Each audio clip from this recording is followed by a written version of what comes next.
بسم الله الرحمن الرحيم.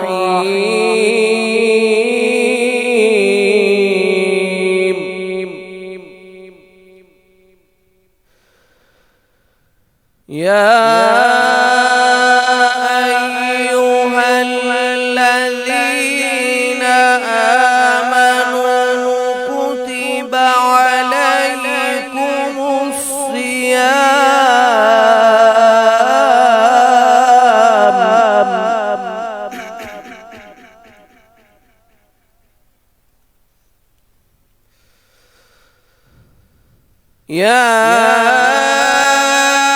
أيها الذين آمنوا كتب عليكم الصيام كما كتب على الذين من قبلكم لعلكم تتقون.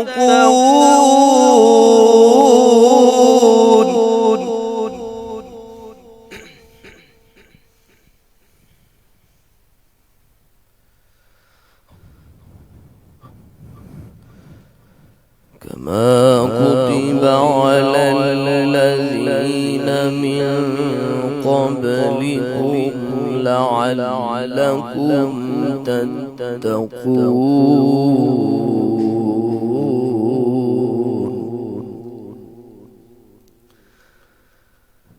أياما معدودات،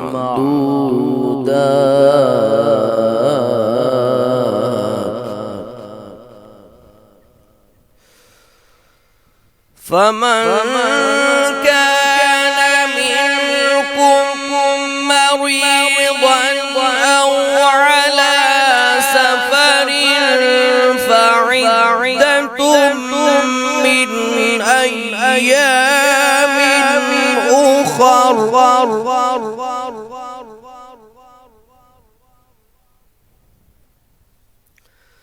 وعلى الذين يطيقونه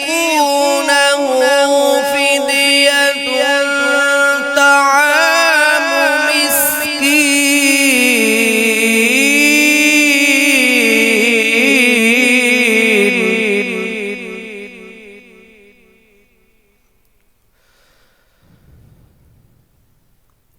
فمن تطوع خيرا فهو خير له،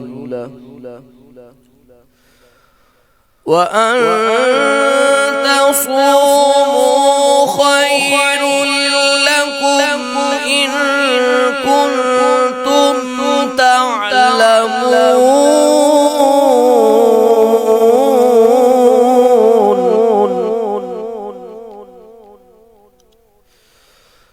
شهر رمضان الذي أنزل فيه القرآن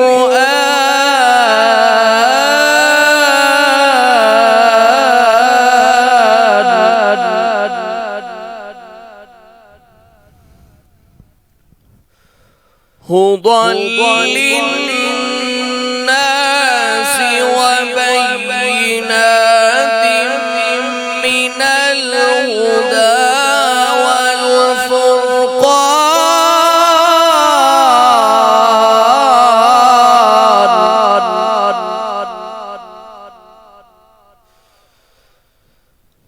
فمن شهد منكم الشهر فليصم.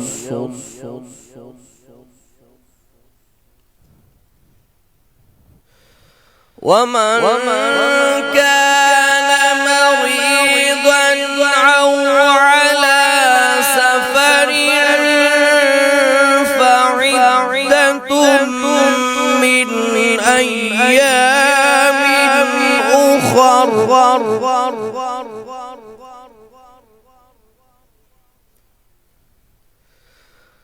يريد الله بكم اليسر ولا يريد بكم العسر ولتكملوا العدة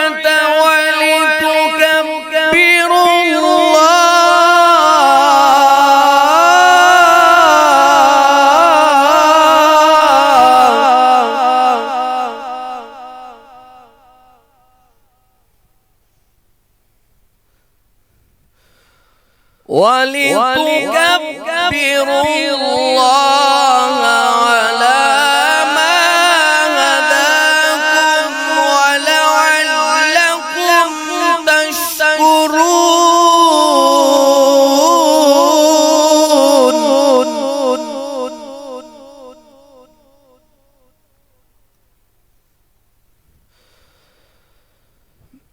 بسم الله الرحمن الرحيم. سبحان ربك رب العزة عما يصفون وسلام على المرسلين والحمد لله رب العالمين.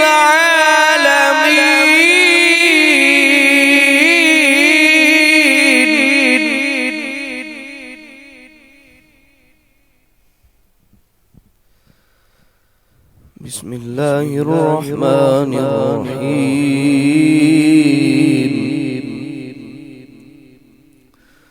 إنا أنزلناه في ليلة القدر وما أدراك ما ليلة القدر. ليلة القدر خير من ألف شهر. تنزل الملائكة والروح فيها بإذن ربهم من كل أمر سلام.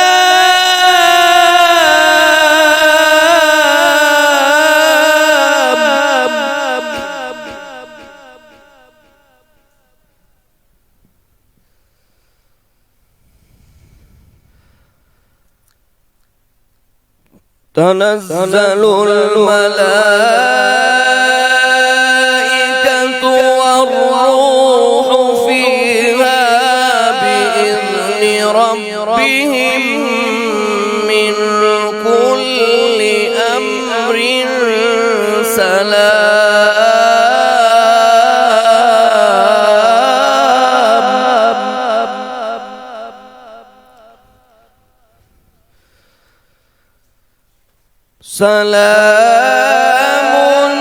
هي حتى مطلع الفجر. صدق الله العظيم. ماشاء اللہ سبحان اللہ. بسم اللہ الرحمن الرحیم.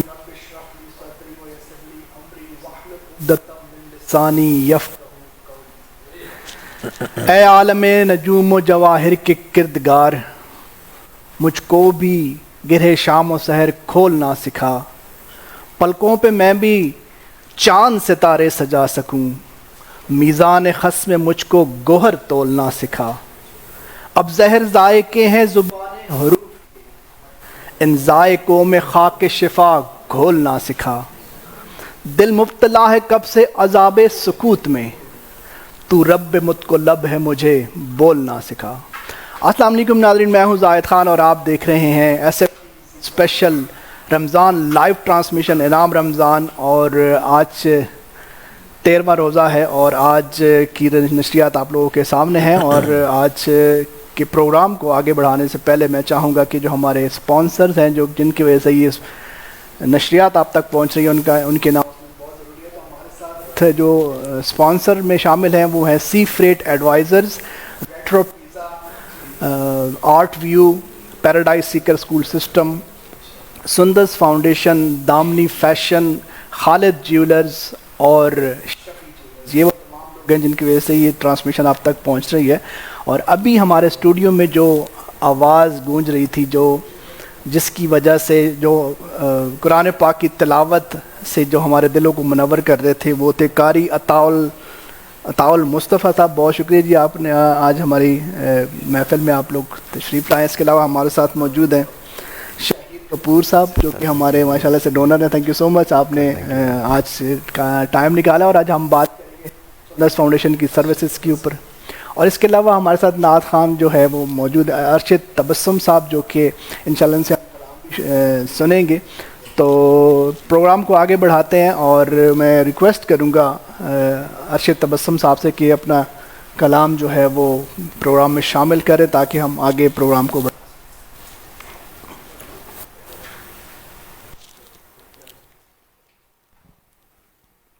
بسم اللہ الرحمن الرحیم. سب سے پہلے تو میں سندس فاؤنڈیشن کے اراکین کا بےحد مشکور ہوں کہ اس رمضان ٹرانسمیشن کے حوالے سے اس پروگرام میں مجھ کو دعوت دی، اور محترم بھائی زاہد صاحب اور سجاد حیدر نقشبندی صاحب کا بھی بےحد مشکور ہوں. اللہ تعالیٰ ہم سب کی حاضری کو قبول و منظور فرمائے اور رمضان کی یہ بہاریں سعادتیں ہمیں حاصل کرنے کی توفیق عطا فرمائے. درود پاک کا نذرانہ محبت سے بارگاہ رسالت میں پیش فرما دیجیے. صلی اللہ علیہ یا رسول اللہ وسلم علیہ یا حبیب اللہ. میں تو خود کے در کا گدا ہوں، اپنے آقا کو میں نظر کیا دوں. اب تو آنکھوں میں بھی کچھ نہیں ہے، ورنہ قدموں میں آنکھیں بچھا دوں.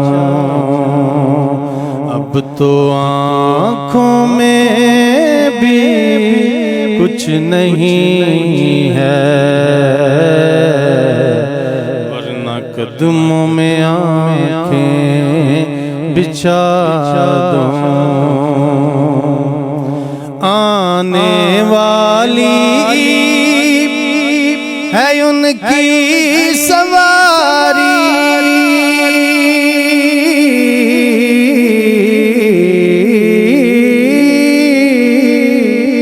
آنے والی ہے ان کی سواری. پھول نعتوں کے گھر گھر سجا دوں. میرے گھر میں اندھیرا بہت ہے، اپنی پلکوں پہ شمع جلا دوں. میں تو خود ان کے در کا گدا ہوں، اپنے آقا کو میں نظر کیا دوں. یا رسول اللہ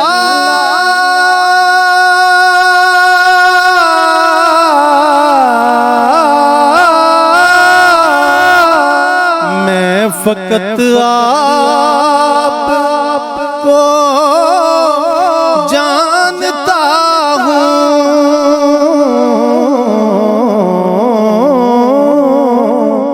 میں فقط آپ کو جانتا ہوں، اور اسی در کو پہچانتا ہوں. اس اندھیرے میں کس کو پکاروں، آپ فرمائیں کس کو صدا دوں میں تو خود ان کے در کا گدا ہوں اپنے آقا کو میں نظر کیا دوں قافلے چل پڑے ان سے ملنے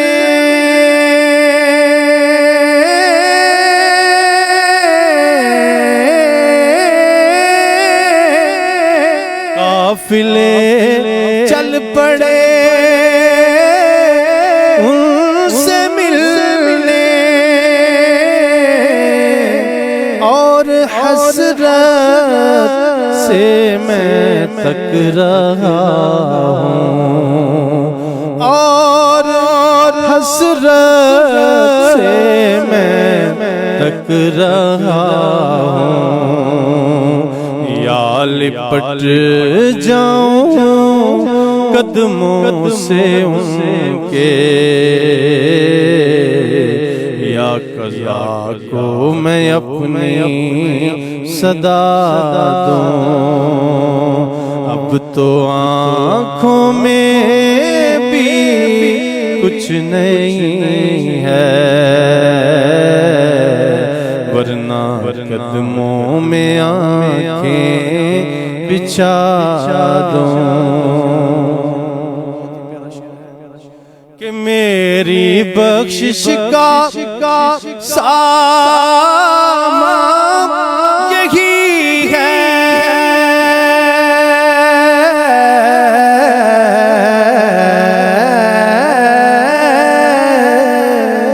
میری بخشش کا سامان یہی ہے میرے دل کا بھی ارمان یہی ہے میرے دل کا بھی ارمان یہی ہے ایک دن ان کی خدمت میں جا کر ان کی نعتیں انہیں کو سنا دوں ایک دن ان کی خدمت میں جا کر ان کی نعتیں انہیں کو سنا دوں میں تو خود ان کے در کا گدا ہوں اپنے آقا کو میں نظر کیا دوں بے نگاہی پہ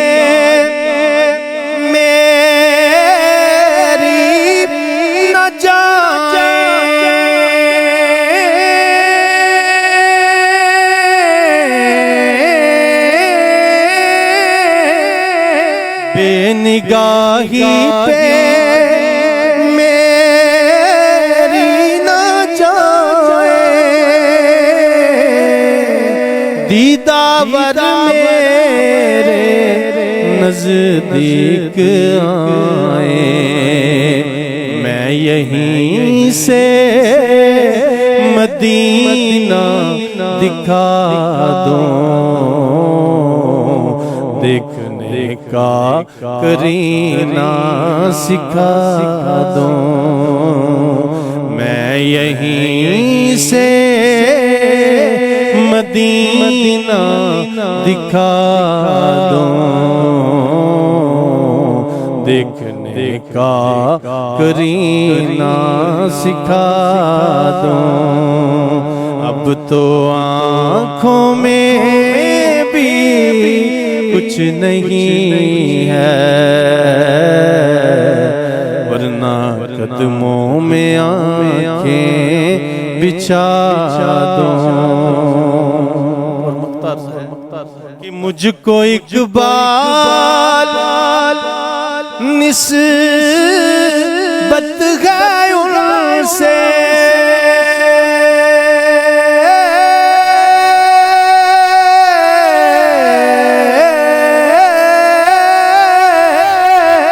مجھ کو اقبال نسبت ہے ان سے جن کا ہر لفظ جانے سخن ہے میں جہاں نعت ان کی سنا دوں ساری محفل کی محفل جگا دوں میں جہاں نعت ان کی سنا دوں ساری محفل کی محفل دنیا سے بالکل کٹ کے کہ بس صرف اللہ ہی کرنا ہے، کیونکہ جب اللہ ہی کرنا ہے تو پھر ان چیزوں کی کیا ضرورت ہے؟ ہم اللہ ہی ہمیں ہر ایک چیز دے رہے ہیں. کچھ دن گزرتے گئے کچھ تقریباً ایک ہفتہ گزرا تو ان کے مینیجر آئے وہاں سے اور انہوں نے کہا کہ بھائی صاحب آپ آ نہیں ہیں فیکٹری وغیرہ میں آ نہیں رہے تو کافی کام جو ہے ڈسٹرب ہو رہا ہے، بہت زیادہ پرابلم ہو رہی ہے. تو انہوں نے کہا نہیں ابھی میں نہیں آؤں گا، ابھی اس کو آپ خود ہی کریں. جو مہینہ گزرا 2 مہینے گزرے، دوبارہ پھر مینیجر ان کے پاس آیا اور انہوں نے کہا کہ فیکٹری میں بہت زیادہ پرابلم ہو رہی ہے، بہت سارے ورکرز کو بھی مسئلہ بن رہا ہے تو آپ جو ہے نا وہ کریں. تو اس نے کہا کہ وجہ کیا بتائیں، وجہ کیا؟ اس نے پورا واقعہ بیان کیا کہ اس طرح سے ہوا اور میں اب میرے دل میں یہی ہے کہ بس میں نے دنیا سے بالکل کٹ جانا ہے اور بس صرف اللہ ہی کرنا. تو انہوں نے ان سے کہا کہ بھائی صاحب آپ نے ایک کتے کو تو دیکھا جو وہ مر رہا تھا اور اللہ تعالیٰ نے اس کے لیے سبب پیدا کیا، لیکن آپ نے اس دوسرے کتے کو نہیں دیکھا جو اس کے لیے سبب بنا، جو اس کے لیے چیزیں لے کے آیا اور جس کی وجہ سے جو ہے نا وہ اس کی زندگی ملی. تو بہت سارے لوگوں کی زندگیاں جو ہوتی ہیں دوسروں کے ساتھ جڑی ہوتی ہیں. جس طرح ہماری فیکٹری میں اتنے زیادہ لوگ کام کر رہے ہیں جو آپ کی وجہ سے جن کے گھروں میں چولہا جلتا ہے، آپ کی وجہ سے جن کے گھروں میں روٹی پکتی ہے، آپ کی وجہ سے جن کے بچے پل رہے ہیں اور اللہ تعالیٰ ان کو سبب کے ذریعے دے رہا ہے. تو پھر جب انہوں نے یہ بات سنی انہوں نے کہا یار یہ تو واقعی اصل بات تو یہ ہے. اور پھر یہ ساری چیزیں تو اس طرح کی چیزیں جو ہوتی ہیں کہ انسان کسی دوسرے انسانوں سے جڑے ہوتے ہیں اور اللہ تعالیٰ کسی کی سبب کی وجہ سے دوسروں کے ساتھ جو ہے وہ یہ معاملے کرتے ہیں. تو ہمارے ساتھ ابھی آج موجود ہے شہیر صاحب اور شہیر متین صاحب، اور میں تھینک یو سو مچ آپ نے ہمیں آج ٹائم دیا. اور آج ہم بات کریں گے آپ ماشاءاللہ آپ کے جو والد صاحب ہیں متین کپور صاحب، وہ شروع دن سے سندس فاؤنڈیشن کے ساتھ جڑے ہوئے ہیں اور کافی زیادہ جو ہے ابھی تک ان کا ڈونیشن اور ابھی تک سپورٹ ہے. تو آج میں نے ان سے ریکویسٹ کی تھی اور آپ ماشاءاللہ سے آئے ہیں یہاں پہ. تو آج سندس فاؤنڈیشن کے حوالے سے، کیونکہ ابھی ہماری یوتھ آپ نے ہی جو ہے نا اس کو لے کے چلنا ہے، تو ایک تو سندس فاؤنڈیشن کے حوالے سے اپنا ایکسپیرینس ذرا شیئر کیجیے گا ہمارے ناظرین کے ساتھ. بسم اللہ الرحمن الرحیم. زاہد صاحب آپ کی ٹیم کا بہت بہت شکریہ، آپ نے مجھے یہاں پہ مدعو کیا ہے. جی میں سندس فاؤنڈیشن کو 5 سال سے تقریباً جانتا ہوں. اس سے پہلے میرے والد صاحب تھے آپ کے ساتھ افیلیٹڈ.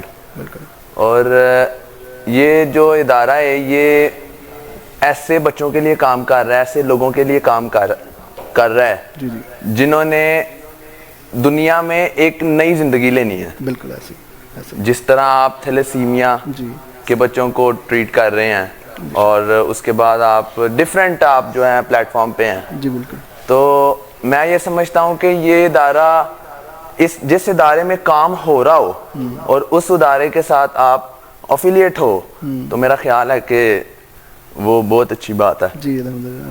اور بہت سارے لوگ جو ہے اس ادارے کے ساتھ جڑے ہوئے ہیں اور جتنی بھی این جی اوز ہیں چاہے وہ کسی بھی چیز کے اوپر کام کر رہی ہیں تو وہ ہمیشہ فنڈز کی جو ہے نا ان کو بہت ضرورت ہوتی ہے اور فنڈز کے بغیر جو ہے وہ ادارے چل نہیں سکتے. اور مجھے بڑی اچھی مطلب یہ چیز بڑی اچھی لگی ہے کہ اب متین صاحب جس طرف خود پہلے جڑے ہوئے تھے اور اب آپ کو بھی اس طرف لے کے آ رہے ہیں تاکہ مستقبل میں جو ہے آپ بھی جو ہے نا وہ اس طرح کے کریں.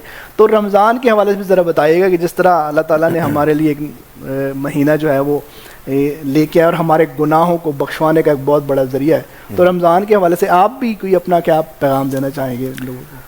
رمضان ایک ایسا مہینہ ہے جس کے اندر ہمیں نیکیاں، اور ضروری نہیں یہ نیکی کام ہے کہ آپ نماز پڑھتے ہیں، نماز تو ہمیں عام دنوں میں بھی پڑھنی چاہیے، فرض ہے اس کا، بالکل وہ ہم پہ فرض ہے. اور لوگ بیشتر اوقات یہ کرتے ہیں کہ زیادہ تر نماز رمضان میں پڑھتے ہیں.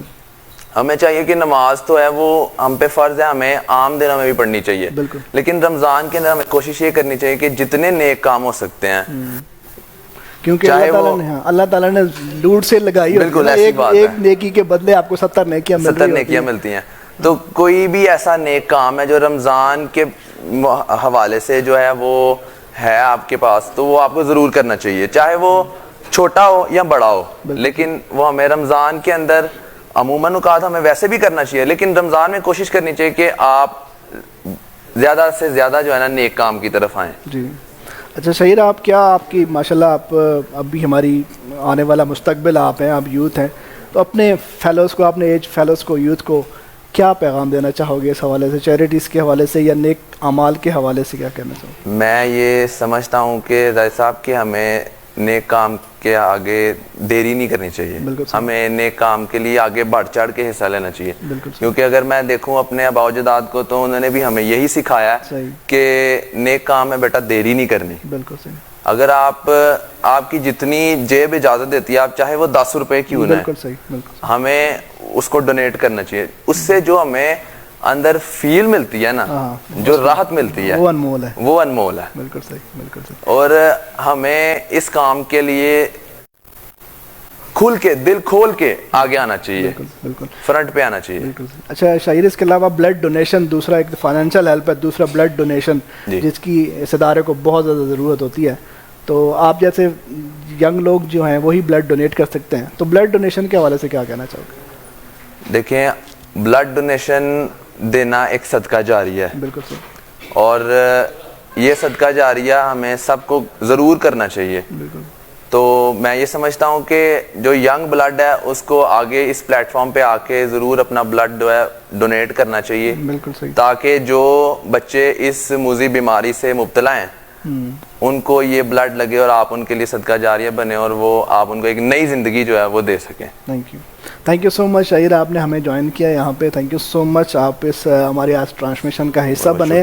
جی بالکل, ہمارے ساتھ کچھ اور لوگ جن کو میرا خیال ہے کہ بتانا بہت ضروری ہے کہ ہمارے ساتھ وہ لوگ جو کہ اس ٹائم جڑ چکے ہوئے ہیں ان کا نام لینا ضروری ہے. اسد راجپوت ہمارے ساتھ موجود ہیں, مبشر موجود ہے ہمیشہ کی طرح, عقیل خان موجود ہے, اور اس کے علاوہ شہزاد آصف, یہ سب لوگ ہمارے ریگولر ڈونر بھی سمجھ لیں, کیونکہ ڈونیشن یہی ڈونیشن ہے آپ کا جو آپ لوگ اس کو دیکھتے ہیں, اور ہمارے ریگولر ویورز ہیں. جاوید صاحب ہیں, اس کے علاوہ سجاد حیدر نقشبندی صاحب بھی ہمارے ساتھ موجود ہیں, اور ابھی تھوڑی دیر ہمیں پہلے بعد میں جوائن بھی کریں گے. اس کے علاوہ مہر عبداللہ صاحب ہماری ٹیم کا حصہ ہیں, وہ بھی ہمارے ساتھ موجود ہیں, اور نعمان انور بالکل یہ ایک ہمارے بڑے ایکٹیو ممبر ہیں اور وہ بھی ہمارے ساتھ موجود ہیں. حسرت کیسر صاحب ہیں, اور اس کے علاوہ یوبیز ہمارے ساتھ موجود ہیں, اور مرتضیٰ چیمہ صاحب ہمارے ساتھ موجود ہیں, رخسار امجد ہمارے ساتھ موجود ہیں, اور بہت سارے لوگ ہیں جو ابھی ہمیں جوائن کر بھی رہے ہیں. اور پھر میں یہاں پہ یہی کہوں گا کہ آپ سب لوگوں سے ریکویسٹ یہ ہے کہ زیادہ سے زیادہ اس ویڈیو کو آگے شیئر کریں, تاکہ اور زیادہ لوگ ہم تک ہمارے ساتھ جڑ سکیں, اور یہ جو ٹرانسمیشن ہم نے سٹارٹ کیا یہ اس میں ہماری حوصلہ افزائی ہو سکے, اور ہم آنے والے دنوں میں اس کو اور بہتر بنا سکیں. اور ابھی ہمیں جوائن کیا ہے ڈاکٹر عبدالسلام رانا صاحب نے, اور آج کا سیگمنٹ جو ہوگا وہی روزہ اور صحت کے حوالے سے ہم بات کریں گے. آج روزے کا تعلق نیند کے ساتھ کیا ہے, یہ ٹاپک ہے ہمارا. اور اس کے علاوہ ہمارے ساتھ 2 پیشنٹس موجود ہیں جو کہ ہیموفیلیا کے پیشنٹس ہیں, اور جن کو سندس فاؤنڈیشن سے بلڈ وغیرہ وہ لگاتے ہیں, وائٹ سیلز ان کو لگتے ہیں, تو باقی باتیں ذرا ان سے کرتے ہیں. السلام علیکم. جی وعلیکم السلام. کیا حال ہے آپ کا؟ ٹھیک ہے الحمدللہ. کیا نام ہے آپ کا؟ اسد اللہ. اسد اللہ. جی. اچھا, کیا مسئلہ ہے آپ کو؟ پیشنٹ کس چیز کے؟ مجھے ہیموفیلیا ہے بچپن سے. ہیموفیلیا؟ جی. تھوڑا سا ہیموفیلیا کے بارے میں بتائیے گا ہمارے ناظرین کو کہ کیا مسئلہ ہوتا ہے اس میں. ہیموفیلیا میں یہ ہوتا ہے کہ اگر چوٹ لگ جائے تو ہمیں سویلنگ ہوتی ہے اور کافی زیادہ پین ہوتی ہے. اگر کٹ لگ جائے تو خون جو ہے وہ بہنا شروع ہو جاتا ہے, رکتا نہیں ہے. اور جب تک ہم پلازما سندس فاؤنڈیشن سے نہیں لگواتے تب تک یہ رکتا نہیں ہے, ہمیں یعنی کہ ٹھیک نہیں ہوتے ہم. ٹھیک. اور یہ مسئلہ کب سے ہے؟ شروع سے؟ یہ شروع سے بچپن سے ہے مجھے. بچپن سے. کتنی عمر ہے اب آپ کی؟ میری 24 ہے. 24 ہے. آج کیا مسئلہ ہوا, آج آپ آئے ہوئے ہیں بلڈ لگوانے کے لیے؟ آج مجھے لیفٹ نی کے اوپر کافی زیادہ سویلنگ اور سوزش ہوئی ہے. ہاں. چلنے میں بھی کافی دقت ہو رہی تھی, تو اس وجہ سے میں سندس فاؤنڈیشن میں پلازما لگوانا. صحیح. کیا کرتے ہیں آپ؟ میں کپڑے سلائی کا کام کرتا ہوں. اچھا اچھا, ٹیلرنگ کا کام کرتے ہیں, ٹھیک ہے. تو کچھ یاد ہے کتنے بیگ لگ چکے ہوں گے آپ کو؟ کافی زیادہ لگ چکے ہیں, تقریباً آج کتنے لگے ہیں؟ آج 4 لگے. 4. اور جب بھی اس طرح کا کوئی مسئلہ ہوتا ہے کتنے بیگ لگتے ہیں پھر جا کے مسئلہ سے؟ 4 لگتے ہیں, کبھی 3 کبھی 4, اور اگر زیادہ مسئلہ ہو تو زیادہ بھی لگتے ہیں. کئی دفعہ ایسا ہوتا ہے کہ ایک ہفتہ تقریباً روزانہ ہمیں آنا پڑتا ہے اور روزانہ ہمیں 4 بیگ لگتے ہیں. اچھا, اس بیماری میں کیا زیادہ تر مشکلات کیا ہوتی ہیں؟ مشکلات کافی زیادہ, پریشانی ہوتی ہے, پین ہوتی رہتی ہے, چلا نہیں جاتا, اور کافی زیادہ مسائل کا سامنا کرنا پڑتا ہے. لیکن اللہ کا کرم ہے کہ سندس فاؤنڈیشن جیسا ادارہ ہے ہمارے پاس. ہمیں جب بھی کوئی اس طرح کا مسئلہ ہوتا ہے تو ہم اس ادارے میں آتے ہیں اور یہ ہمیں مکمل طور پر ٹریٹمنٹ کرتا ہے. الحمدللہ. کہاں سے آتے ہیں آپ؟ میں ڈسکا سے. ڈسکا سے آتے ہیں. یہ آپ کے ساتھ ہیں؟ جی, یہ میرا بھائی ہے چھوٹا. اچھا, یہ بھائی ہے آپ کا. السلام علیکم. وعلیکم السلام. کیا نام ہے آپ کا؟ عمر. عمر. ہاں جی. عمر آپ کی کتنی عمر ہے؟ 17 سال. 17 سال. ہاں جی. آپ کیا کرتے ہو؟ میں پڑھتے پڑھتا ہوں کون سی کلاس میں؟ First year. First year. آپ بھی ہیموفیلیا ہو؟ جی. آپ کو بھی اسی طرح بلڈ لگتا ہے؟ آج کیا ہوا ہے جو آپ بلڈ؟ یہ لیگ پہ سویلنگ اور پین. دونوں کو ایک ٹائم پہ لگ گیا ہے؟ جی, دونوں کو ایک ٹائم پہ مسئلہ. اچھا اچھا. مجھے تقریباً 4-5 دن ہوئے ہیں. میں 4 دن پہلے بھی آیا تھا. اچھا, پھر آج دوبارہ آئے ہیں. صحیح ہے, صحیح ہے. تو کون سی کلاس میں پڑھتے ہو؟ First year. فرسٹ ایئر میں پڑھتے ہیں. تو کیا ارادہ کیا ہے, کیا بننا ہے, کیا آگے ان فیوچر کیا بننا چاہتے ہو؟ فیوچر میں ابھی تو ابھی پلان نہیں کیا ہے. صحیح. تو اچھا, آج کیا مسئلہ ہوا جو آپ آئے ہو؟ لیگ پہ سویلنگ ہوئی. اور یہ اکثر ایسے ہوتا ہے جب کوئی چوٹ وغیرہ لگتی ہے تو اس طرح کا معاملہ ہوتا ہے, اور بچپن سے آپ کو بھی سارے. اچھا, آپ کیا کہنا چاہو گے یار؟ آپ لوگوں کو یہاں بٹھانے کا مقصد یا لے کے آنے کا مقصد یہ ہے کہ ہم لوگوں کو یہ پرابلمس بتا سکیں اور سندس فاؤنڈیشن کی سروسز کے حوالے سے بتا سکیں. کیا کہنا چاہو گے؟ بہت سارے لوگ دیکھ رہے ہیں آپ کو. جی, میں اپنے ناظرین سے کہنا چاہوں گا کہ پہلے تو بہت بہت شکریہ سندس فاؤنڈیشن کا جو ہمیں اس طرح کا ٹریٹمنٹ دے رہا ہے اور مکمل طور پر ہمیں ٹریٹ کر رہا ہے کہ ہمیں جب بھی مسئلہ ہوتا ہے ہم یہاں پہ آتے ہیں اور ہماری پریشانی کا مسئلہ کا حل ہوتا ہے. تو میں اپنے ناظرین سے یہی کہوں گا کہ سندس فاؤنڈیشن کو اپنا ڈونیشن دیں اور زیادہ سے زیادہ اس ادارے کا خیال رکھیں, کیونکہ یہ ہم جیسے بچے جو زندگی کے میں مایوس ہو جاتے ہیں, زندگی کی ترستے ہیں, اور یہ ہمیں ایک نئی زندگی دیتا ہے. تو اللہ پاک کا کرم ہے کہ اس طرح کا ادارہ ہمارے پاس موجود ہے. تو میں اپنے ناظرین سے یہی کہوں گا کہ اس ادارے کا زیادہ سے زیادہ خیال رکھیں اور اس ادارے کے ساتھ زیادہ سے زیادہ تعاون کریں تاکہ یہ ہم جیسے بچوں کو مکمل طور پر ٹریٹمنٹ کر سکیں. اور بہت سارے آپ کے فیلوز جو بلڈ ڈونیٹ کرتے ہیں, جو ان کے لیے بھی کیا میسج دینا چاہوں گا؟ جی ہاں, میں یہی کہوں گا اپنے بھائیوں سے اور اپنے دوستوں سے کہ جو بھی ہمیں دیکھ رہے ہیں اور جو بھی ینگسٹر ہیں ہماری طرح اور جو تندرست ہیں جن کو یہ مسئلہ نہیں ہے, وہ تو اللہ کا کرم شکر ادا کریں کہ ان کو یہ مسئلہ نہیں ہے. باقی ہم جیسے بچوں کے لیے وہ اپنا خون جو ہے وہ بلڈ ڈونیٹ کریں تاکہ ہم جیسے بچوں کی یہ مدد ہو سکے. جی عمر, کیا کہنا چاہو گے آپ؟ کچھ میسج دینا چاہو گے لوگوں کو؟ جی, جو اپنا خون دے سکتا ہے, جس میں کیپیسٹی ہے خون اپنا ڈونیٹ کرنے کی, وہ زیادہ سے زیادہ خون ڈونیٹ کرے اور اس ادارے کے ساتھ زیادہ سے زیادہ تعاون کرے تاکہ ہمیں اس سے مدد ملتی ہے. چلیں, بہت شکریہ جی. اللہ تعالیٰ سے دعا ہے کہ رمضان کے اس بابرکت مہینے میں کہ اللہ تعالیٰ آپ کی جو بیماری کا جو سلسلہ ہے اس کو کوئی ایسا طریقہ نکل آئے, کوئی ایسی شفا نکل آئے کہ آپ لوگ ماشاءاللہ بالکل ٹھیک ہو جائیں. جب تک جی ڈاکٹر صاحب جو ہے نا ان کو پلازما کے ساتھ ساتھ ہاں فزیوتھراپی بالکل میں بلکہ اچھی بات ہے پیشنٹ ہے ہمارے. اور اس طرح ڈاکٹر عبدالسلام صاحب جو ہمارے ساتھ موجود ہیں اور ان کے یہاں پہ رہنے کا مقصد بھی یہی ہے کہ جو ہیموفیلیا کے پیشنٹس ہیں, بلکہ آپ صحیح بتائیں, آپ نے کبھی ضرورت پڑی ہے اس کی فزیوتھراپی کی؟ جی ہاں, میں کئی دفعہ آیا ہوں ڈاکٹر صاحب کے پاس اور انہوں نے بہت اچھا ٹریٹ کیا مجھے اور فزیوتھراپی بتاتے رہتے ہیں کس طرح کا کرنا ہے. جی, تو اس سے کافی مدد ملتی ہے. میں تقریباً جب پہلے آیا تھا 4-5 دن پہلے تو تب تو مجھ سے چلا بھی نہیں تھا جا رہا, صحیح, لیکن ڈاکٹر صاحب نے ٹریٹ کیا اور الحمدللہ میں اپنے پیروں پہ چل کے یہاں تک آیا ہوں.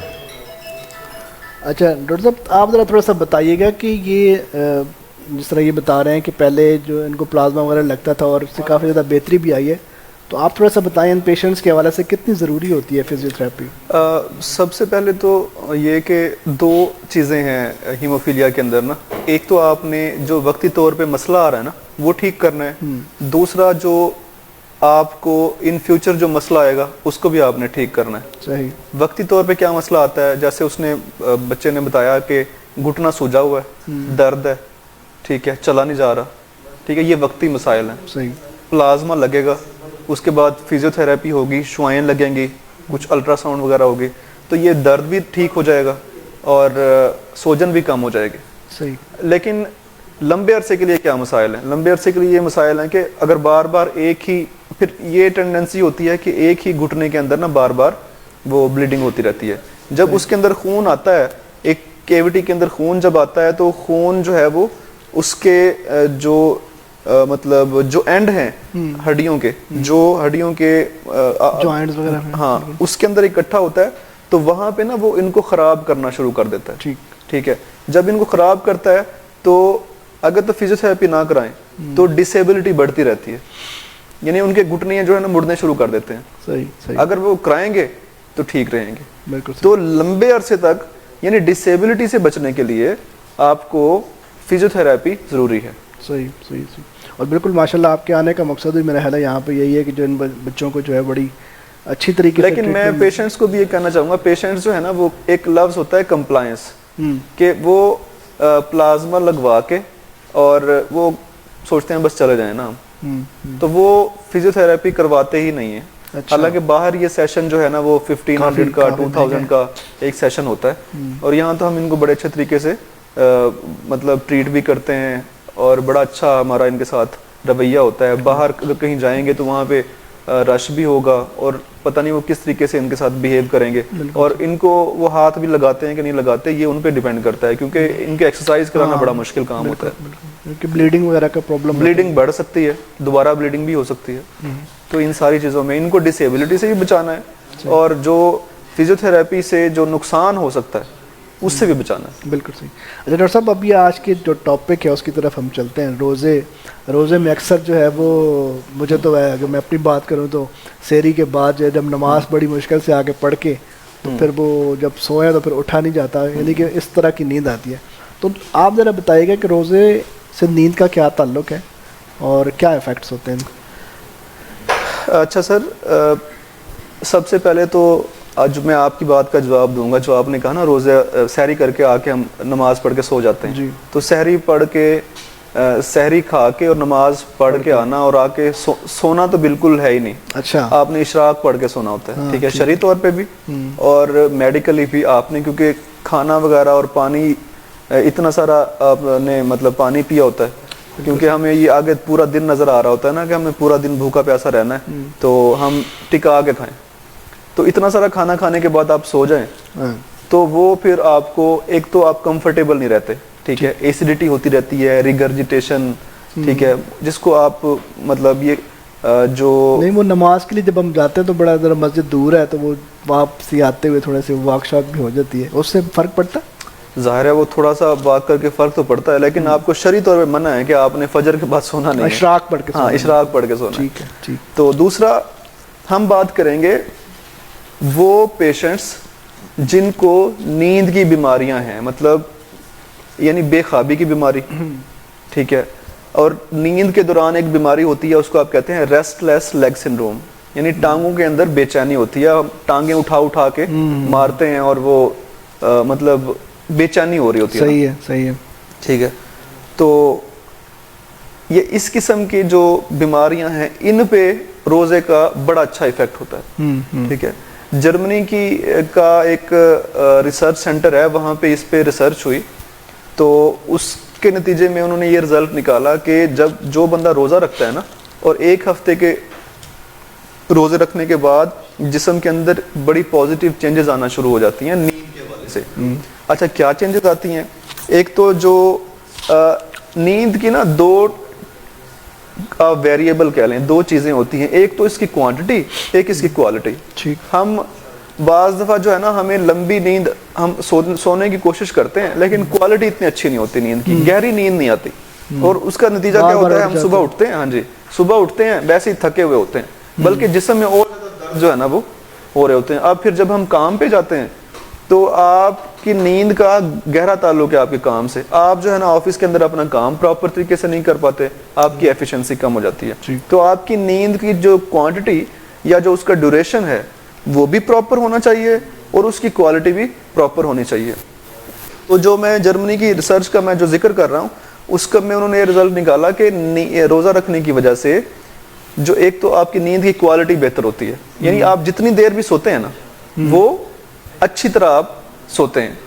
اچھا, نیند کی نا سٹیجز ہوتی ہیں مختلف. اس کے اندر جو non R E M sleep ہوتی ہے اور آر ای ایم سلیپ ہوتی ہے. آر ای ایم کا مطلب ہے ریپڈ آئی موومنٹ. جو لاسٹ سٹیج ہے نا سلیپ کی, نیند کی, وہ ہوتی ہے ریپڈ آئی موومنٹ. اس میں کیا ہوتا ہے, ہماری جو مطلب آئی ہے نا وہ موو کرتی رہتی ہے اندر, ٹھیک ہے, آنکھیں بند ہوتی ہیں لیکن جو ہے نا وہ آئی بال مطلب موو کرتا ہے, ٹھیک. لیکن باقی سارا جسم جو ہے وہ آپ کہہ لیں کہ وہ بالکل اموویبل ہوتا ہے, وہ موو نہیں کر سکتا, ٹھیک ہے. اور یہ سٹیج ہوتی ہے, اس میں جو ہے نا بندے کو خواب آتے ہیں. اس سٹیج تک پہنچنا ضروری ہے, ٹھیک ہے. سو آپ جس کو گہری نیند بولتے ہیں نا, گہری نیند میں جا کے بندے کو خواب آتے ہیں, ٹھیک. اور گہری نیند جو ہے نا گہری نیند تک پہنچنے کے لیے 90 منٹ کی نیند ضروری ہوتی ہے. 90 منٹ کی؟ ہاں جی. یعنی کہ 3 گھنٹے کی؟ 1.5 گھنٹے کی. 1.5 گھنٹے کی, ہاں جی. تو آپ پہلے جو ہے نا نان ریپڈ آئی موومنٹ والی جو سلیپ ہوتی ہے, اس کے بعد اینڈ پہ جو ہے نا گہری نیند میں پہنچتے ہیں. تو روزہ جو ہے نا آپ کی آر ای ایم یا گہری نیند جو ہے اس کو اس سٹیج تک مطلب پہنچانے میں ہیلپ کرتا ہے, ٹھیک. دوسرا, آپ کی جو ریسٹ لیس لیگ سنڈروم ہے نا, ٹانگوں کی بے چینی جو عموماً رات کو ہوتی ہے, اس کو بہتر کرتا ہے, ٹھیک ہے. اور اس کے علاوہ یہ اس کا میکانزم کیا ہے یا کیسے جو ہے نا یہ کرتا ہے, اس کے اندر کچھ چیزیں ہوتی ہیں کہ ڈوپامین ایک ہارمون ہوتا ہے جو دماغ کے اندر ریلیز ہوتا ہے فاسٹنگ کے نتیجے کے اندر. روزہ رکھنے کے نتیجے میں ڈوپامین کی ریلیز جو ہے نا کچھ بڑھ جاتی ہے, اور ڈوپامین کی کمی کی وجہ سے ریسٹ لیس لیگ سنڈروم ہوتا ہے, ٹانگوں کی بے چینی. تو جب اس کی جو ریلیز ہے وہ بڑھ جائے گی تو ٹانگوں کی جو بے چینی ہے وہ کم ہو جائے گی. اچھا, اس میں جی ٹپس کے حوالے سے میں پوچھنا چاہوں گا کہ یہ نیند کو بہتر کرنے میں رمضان میں اسپیشلی, کیونکہ آپ کو ٹائم بھی بہت کم مل رہا ہوتا ہے, جب آپ نماز تراویح سے آتے ہیں تو اس کے بعد بھی کچھ لوگ سوتے سوتے ٹائم ہو جاتا ہے, پھر 1:30 بجے 2:30 بجے اٹھ جانا, پھر وہ سارے معاملے, ٹھیک ہے, تو نیند اکثر ڈسٹرب رہتی ہے. ٹھیک ہے, میں آپ کی کوشچن پہ آتا ہوں ذرا. جی جی جی کہ اچھا جو لوگ روزہ رکھتے ہیں نا, اچھا روزہ رکھنے کے نتیجے کے اندر ایک کیمیکل ریلیز ہوتا ہے میلاٹونن. میلاٹونن جو ہے نا وہ ڈراپ کی صورت کے اندر بھی آتا ہے.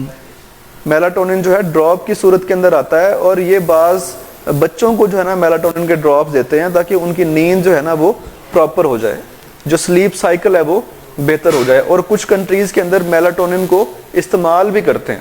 تو روزہ رکھنے کے نتیجے میں یہ جو مطلب قدرتی طور پہ ہمارے برین کے اندر ہوتا ہے, تو اس کی وجہ سے جو سلیپ سائیکل ہے نا ہمارا وہ بہتر ہو جاتا ہے, وہ ٹھیک ہو جاتا ہے. بالکل صحیح.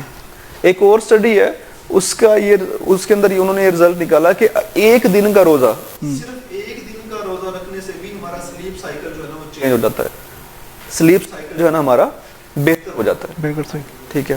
تو اب جہاں تک بات ہے کچھ اس کے ٹپس کی آپ بات کر رہے تھے, اس کے اندر سب سے پہلے تو ہمیں یہ کہ جو ہم ڈیلی تقریباً بات کرتے ہیں کہ اسپائسی چیزیں زیادہ جو ہے نا آپ نے افطاری کے ٹائم پہ نہیں کھانی. پکوڑے اور سموسے جو ہے نا ہماری ایکسس جو ہے نا وہ آسان, اور ان کو بنانا آسان ہوتا ہے نا پکوڑے اور سموسے. آج کل تو وہ بنے بنائے بھی مل جاتے ہیں کچے, جی جی, ٹھیک, گھر جا کے آپ تل کے کھا لیتے ہیں. صحیح ہے, ٹھیک ہے, اس لیے کیونکہ یہ سب سے آسان ہے بنانا, اس لیے سب لوگ پھر یہ بنا رہے ہوتے ہیں. صحیح ہے. باقی چیزوں کے اندر ظاہر ہے وہ ٹائم لگتا ہے.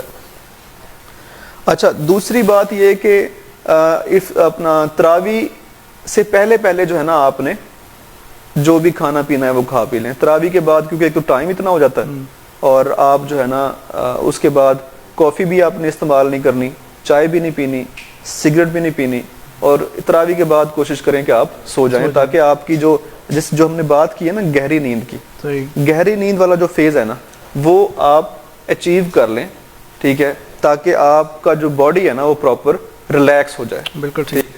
اور دوسرا مطلب ماہ رمضان کا مقصد یہ ہے نا کہ ہم اپنے آپ کو ڈسپلن کر لیں. ٹھیک ہے, اگر آپ اپنے آپ کو ڈسپلن نہیں کر سکتے تو پھر تو آپ کے جو جسمانی فوائد ہیں وہ آپ پراپر حاصل, بلکہ رمضان آتا ہی ہمیں ڈسپلن کرنے کے لیے ہے کہ آپ اپنی روٹینز کو جو ہے نا وہ ٹھیک کر لیں, لیکن اکثر ہماری روٹین جو ہے نا رمضان میں زیادہ خراب ہو جاتی ہے. دیکھیں کرنی چاہیے نا, ہم جب خود نہیں کرتے, اب ماہ رمضان میں رات کو سوتے ہی نہیں ہیں لوگ. ٹھیک ہے, وہ سارا سلیپ سائیکل جو ہے نا ڈسٹرب ہو جاتا ہے. آپ رات کو جب سوئے نا, یا رات کو پارٹیاں جب ہوتی ہیں, آپ کو مطلب 10 بجے تراویح ختم ہوئی ہے, آپ 12 بجے جا کے آپ کچھ کھانا چھانا کھائیں گے یا کچھ فاسٹ فوڈ کھا لیں گے یا دوستوں کے ساتھ چائے پیئیں گے, تو سحری کے ٹائم آپ کیا کھائیں گے؟ سحری کے ٹائم آپ کو بھوک ہی نہیں ہوتے, پھر پراپر آپ کھا نہیں پاتے. بالکل صحیح.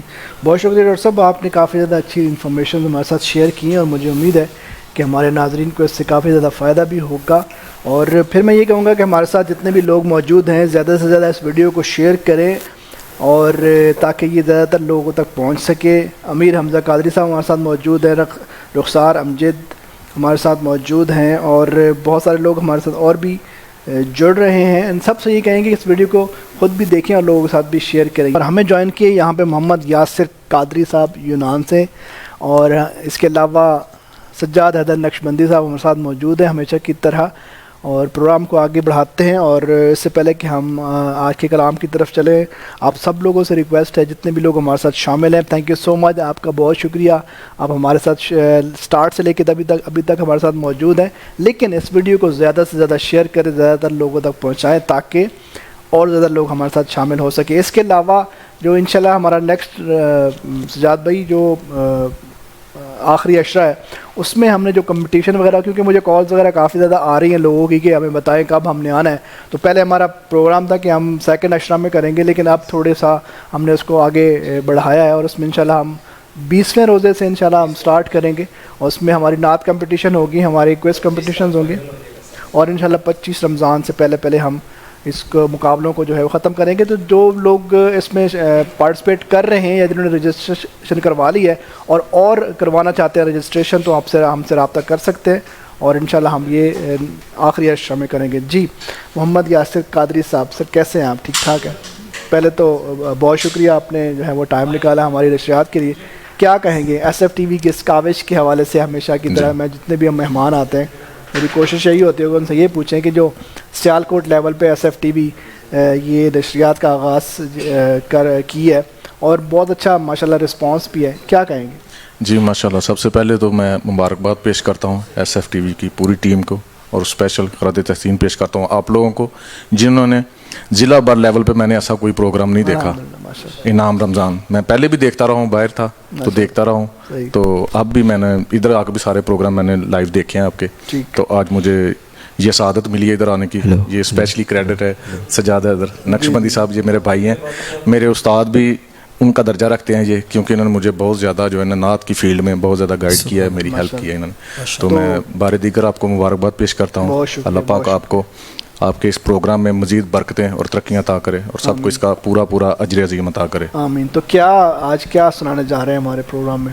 جی میں انشاءاللہ پہلا اپنے استاد محترم جناب الحاج احمد علی حاکم صاحب کا لکھا ہوا کلام, وہ میں انشاءاللہ آپ کو سننے کی سعادت حاصل کروں گا.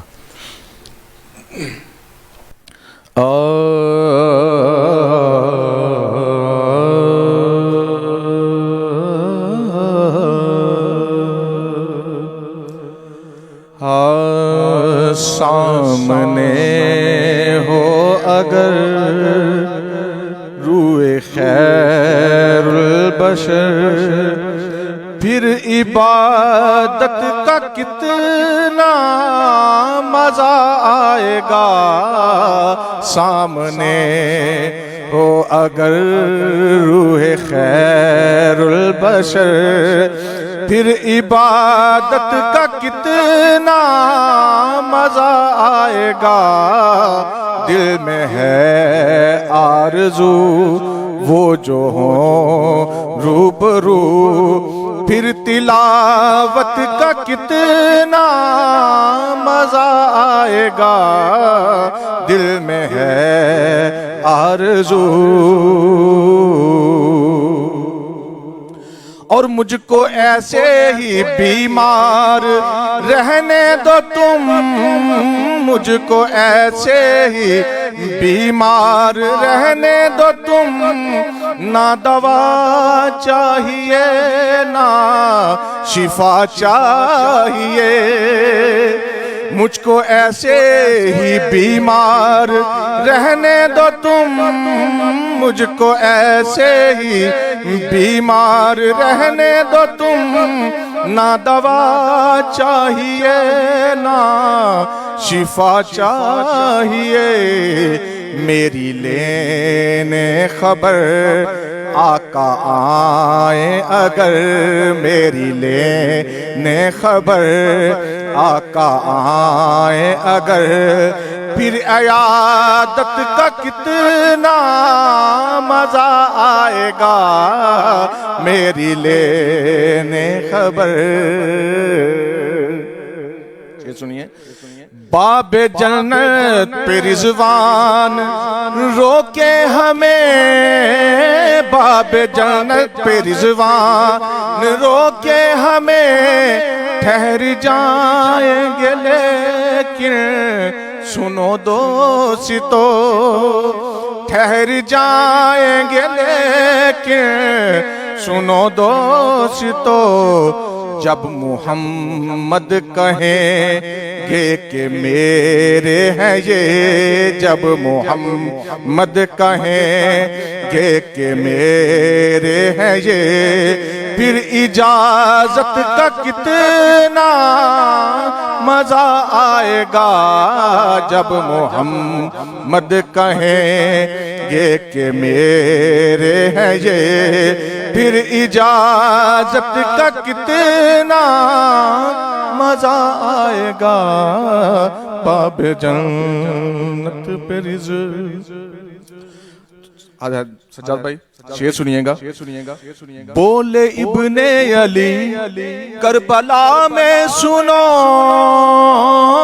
بولے ابن علی کربلا میں سنو، کر لٹانا بھی ہے سر کٹانا بھی ہے، بولے ابن علی کربلا میں سنو، بولے ابن علی کربلا میں سنو، گھر لٹانا بھی ہے سر کٹانا بھی ہے، جب ہو سجدہ ادا سامنے ہو خدا، جب ہو سجدہ ادا سامنے ہو خدا، پھر شہادت کا کتنا مزہ آئے گا، جب ہو سجدہ ادا سامنے ہو خدا، پھر شہادت کا کتنا مزہ آئے گا، جب ہو سجدہ ادا۔ مقطع، محفل نعت محشر میں جب ہو سجی، محفل نعت محشر میں جب ہو سجی، میر مجلس ہو جس وقت حاکم نبی، محفل نعت محشر میں جب ہو سجی، محفل نعت محشر میں جب ہو سجی، میر مجلس ہو جس وقت حاکم نبی، اذن ہو نعت پر، اذن ہو نعت پر اے میرے امتی، پھر سماعت کا کتنا مزہ آئے گا، اذن ہو نعت پر اے میرے امتی، پھر سماعت کا کتنا مزہ آئے گا، دل میں ہے آرزو وہ جو ہوں روبرو، پھر تلاوت کا کتنا مزہ آئے گا، سامنے ہو اگر روئے خیر البشر، پھر عبادت کا کتنا مزہ آئے گا، سامنے ہو اگر. ماشاء اللہ سبحان اللہ, بہت اچھا کلام پیش کیا جناب محمد یاسر قادری صاحب, بہت شکریہ. جی سجاد بھائی, اب میرا خیال ہے کہ آپ سے بھی کوئی کلام سن ہی لیتے ہیں, اور آج کیا سنانے جا رہے ہیں؟ سجاد بھائی حضور کی بارگاہ میں استغاثہ ہے قبلہ الحاج محمد حفیظ طائب صاحب رحمۃ اللہ علیہ, جی اللہ پاک ان کے درجات کی بلندی فرمائے. تو حضور کی بارگاہ میں استغاثہ پیش کرتے ہیں. جی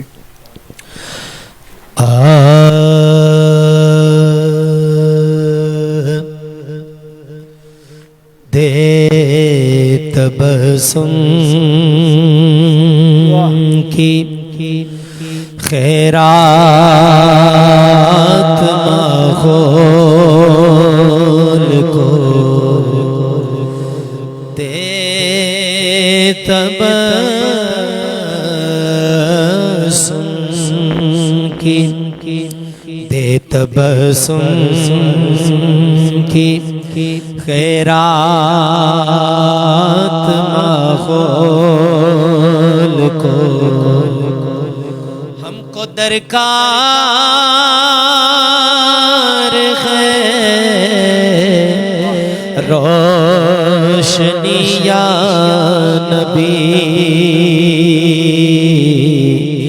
ایک شیریں جھلک ایک نوری ڈھلک, ایک شیریں جھلک ایک نوری ڈھلک, تلخ و تاریک ہے زندگی یا نبی, اے نبی دے مسیحا تیری قوم کا حال عیسیٰ کی بیڑوں سے ابتر ہوا, اے نبی دے مسیحا تیری قوم کا حال عیسیٰ کی بیڑوں سے ابتر ہوا, اس کے کمزور اور بے ہنر ہاتھ سے, اس کے کمزور اور بے ہنر ہاتھ سے چھین لی چرخ نے برتری یا نبی, چھین لی چرخ نے برتری یا نبی,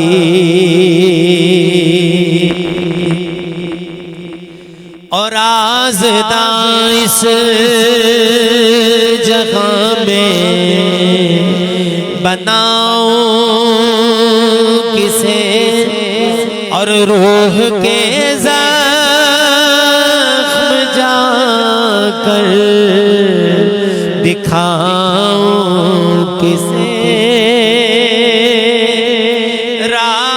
رازداں اس جگہ میں, رازداں اس جگہ میں بناؤں کسے, اور روح کے زخم جا کر دکھاؤں کسے,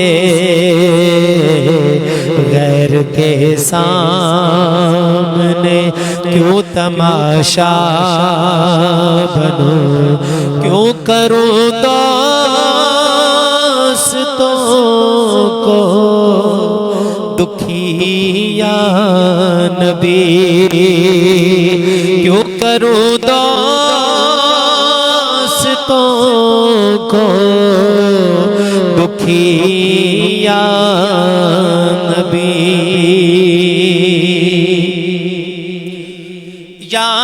نبی اب تو آشوب حالات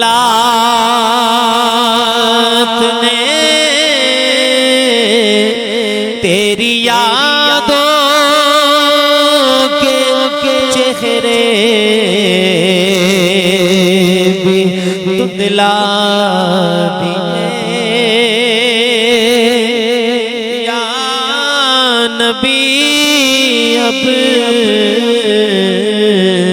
تو یا نبی اب تو آشوب حالات نے تیری یادوں کے چہرے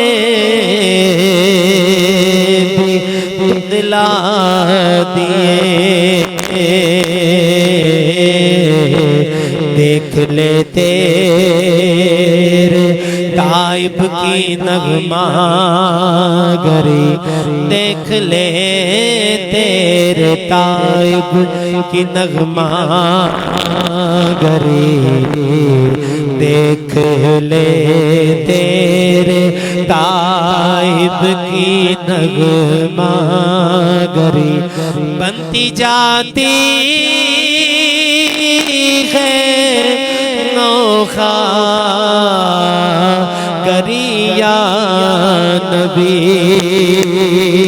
بنتی جاتی ہے نوخا گری یا نبی دے تبسم کی ہے رات ماحول کو ہم کو درکار ہے روشنی یا نبی ایک شیریں جھلک ایک نوری ڈھلک تلخ و تاریک ہے زندگی یا نبی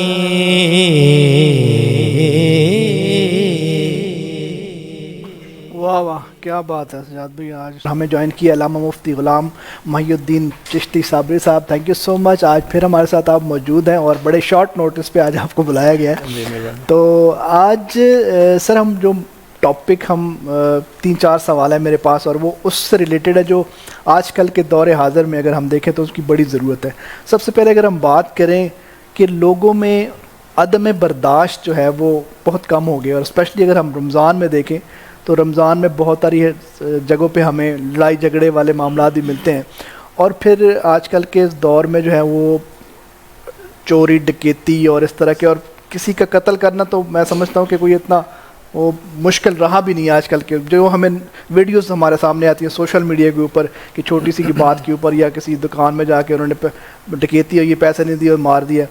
سر کیا کہیں گے اس حوالے سے لوگوں میں جو عدم برداشت کم ہو رہی ہے, ختم ہو رہی ہے, اس کی کیا وجہ ہے, کیا کہیں گے؟ نحمدہ ونصلی ونسلم علی رسولہ الکریم, اما بعد فاعوذ باللہ من الشیطان الرجیم, بسم اللہ الرحمن الرحیم. سب سے پہلے تو میں آج پھر آپ کا ایک مرتبہ پھر شکریہ ادا کرتا ہوں کہ آپ نے مجھے پھر مدعو کیا. تو سب سے پہلی بات جو آپ نے عدم برداشت کے حوالہ سے کی ہے کہ لوگوں میں برداشت نہیں رہی. ذرا سی بات ہو تو تلخ کلامی میں آ جانا, نزاع کا باعث کوئی بھی بات بنا لینا, لڑائی جھگڑے کا باعث بنا لینا, یہ ایک لوگوں کا معمول ہوتا جا رہا ہے. اور اس کی سب سے بڑی وجہ ہی یہ ہے کہ شاید کوئی بندہ اپنے آپ کو احساس کمتری میں دیکھتا ہے. دیکھیں کسی طاقتور کے سامنے زور کیوں نہیں چلتا؟ جب بھی زور چلتا ہے کمزور کے اوپر چلتا ہے.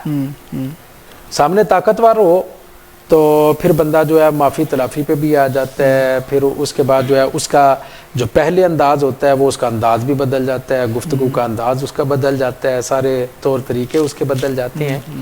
تو جہاں پہ عدم برداشت ہے, آپ دیکھیں کہ ہم روڈ پہ جا رہے ہیں, گاڑی پہ جا رہے ہیں, تو دوسرا بندہ جو ہے وہ کوشش کرے گا کہ میں اس کو کراس کروں, چاہے آگے کوئی رستہ مل رہا ہے یا نہیں مل رہا, لیکن وہ اس کو کراس کرنے کی کوشش کرتا ہے, اور اس کوشش میں کیا ہوتا ہے اکثر کہ گاڑی لگ جاتی ہے.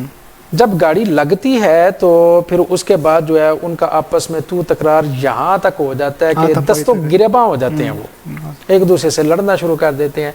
تو یہی اگر میں تو اکثر اپنے بچوں کو بھی یہ کہا کرتا ہوں کہ بیٹا آپ جب جا رہے ہیں, سامنے سے کوئی چیز آ رہی ہے, آپ دیکھتے ہیں کہ اگر میں نہ رکا تو آگے جا کے پھنس جائیں گے, اور اگر وہ نہ رکا تو پھر بھی پھنس جائیں گے. تو بہتر یہ ہے کہ پھر آپ رک جائیں. آپ یہ کیوں ویٹ کرتے ہیں, کیوں اس کا انتظار کرتے ہیں کہ وہ اگلا بندہ رکے؟ کیا آپ 1 منٹ کے لیے توقف نہیں کر سکتے؟ بالکل صحیح. آپ 1 منٹ کے لیے اگر اپنی گاڑی سائیڈ پہ لگا لیتے ہیں, دوسرا بندہ جو ہے وہ گزر جاتا ہے, پھر آپ بھی آرام سے گزر جائیں گے. اور اکثر دیکھنے میں ایسا آیا ہے کہ ایسا نہیں ہوتا, میں بھی اپنی گاڑی لے کے جا رہا ہوں, آگے والا بھی اپنی گاڑی لے کے آ رہا ہے, پھر آگے جب ہم دونوں, رستہ نہیں ہے, دونوں جب کھڑے ہو جاتے ہیں نا تو پیچھے لائنیں لگ جاتی ہیں, اور لوگ جو ہے نا وہ پھر ظاہر بات ہے ہائپر بھی ہو جاتے ہیں, پھر اس طرح کے معاملات ہو جاتے ہیں. عدم برداشت کا نہ ہونا, یہ میں سمجھتا ہوں کہ اس میں ایک بہت بڑا عنصر جو ہے وہ ہماری اپنی طبیعت کا ہے. صحیح. اور کچھ موجودہ حالات بھی اگر ہم دیکھیں, موجودہ گھر میں کھانے کے حوالے سے بھی اور بچوں کے حوالے سے بھی, اور جب ایک بندہ اپنے گھر میں بھوک دیکھتا ہے, اپنے بچوں کو بھوکا دیکھتا ہے یا اس طرح کے معاملات دیکھتا ہے, تو اس سے بھی میرا خیال ہے کوئی اس طرح کے انسان کے اندر بالکل ایسا ہوتا ہے. اس میں تو آپ اس طرف اشارہ کر رہے ہیں نا کہ یہ چوریاں ڈکیتیاں کیوں ہوتی ہیں, یہ تو ظاہری بات ہے. لیکن اس کا چوری ڈکیتی یہ مقصد بالکل بھی نہیں ہے کہ اگر آپ کے گھر میں آپ کے فاقہ ہے کچھ بھی تو باہر جا کے آپ اس طرح کی چیزیں کریں, ہم اس چیز کو نہیں کریں, لیکن اس کی حوالے سے ایک چیز ہو سکتا ہے. کیا کہیں گے آپ؟ جی دیکھیں, اس میں جو ہے نا سب سے بڑی بات یہ ہے کہ آپ دیکھیں کہ کوئی بھی ذی شعور انسان جس کو اللہ تعالیٰ نے عقل سلیم سے نوازا ہے, وہ کبھی بھی اس طرف نہیں آئے گا کہ جس کی وجہ سے نقصان پہنچے. بالکل صحیح. ہر بندہ جس کو اللہ تعالیٰ نے عقل کیوں عطا فرمائی ہے, سوچنے سمجھنے کے لیے. بندہ دیکھے کہ اس کام کے کرنے میں میرے لیے فائدہ ہے یا نقصان ہے. اگر تو اس کے لیے نقصان ہے تو پھر وہ بندہ جو ہے وہ کام نہیں کرے گا. بالکل صحیح. اور اگر اس کے لیے کوئی فائدہ اس کو نظر آتا ہے تو پھر تو وہ کام کرے گا. صحیح. تو لیکن یہاں پہ جو آپ نے اشارہ کیا ہے کہ گھر میں فاقے ہیں یا اس طرح کی صورتحال ہے, دیکھیں اسلام نے نظام زکوٰۃ کیوں قائم کیا؟ کیا بات.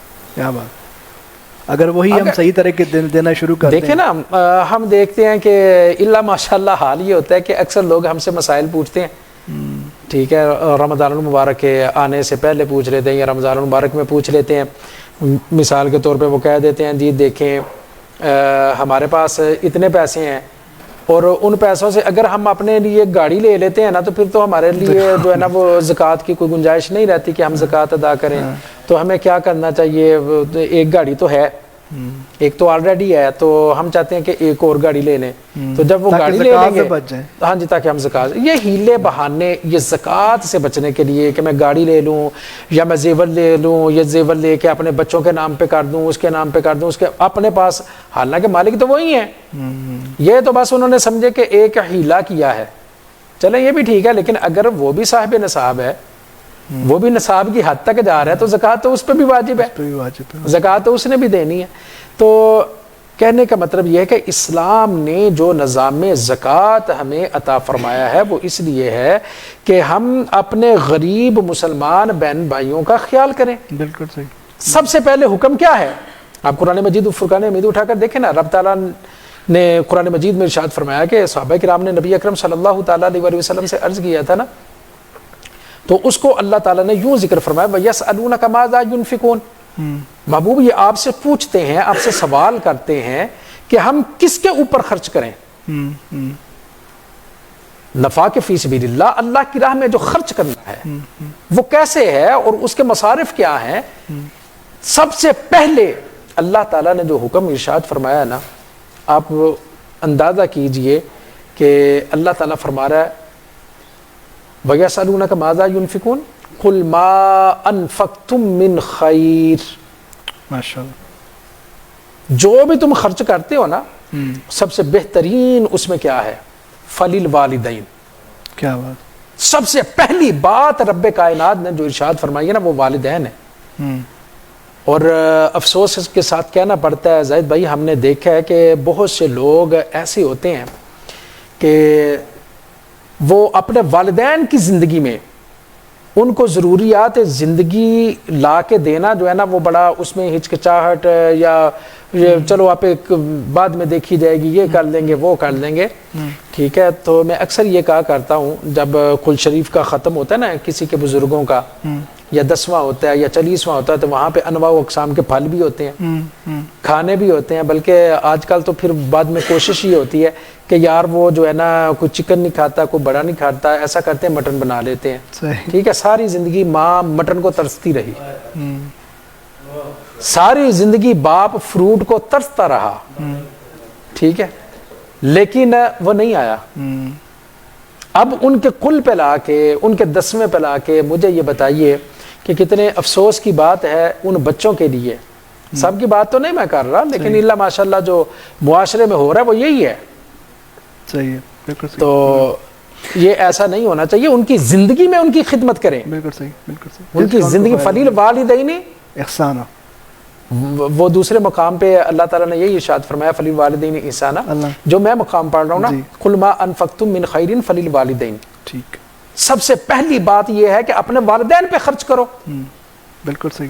اور پھر بعض لوگ یہ بھی مسئلہ، یار افسوس ہے، یہ بھی مسئلہ پوچھنے آ جاتے ہیں کہ کیا ہم اپنے والدین کو زکوٰۃ دے سکتے ہیں؟ استغفر اللہ ثم استغفر اللہ.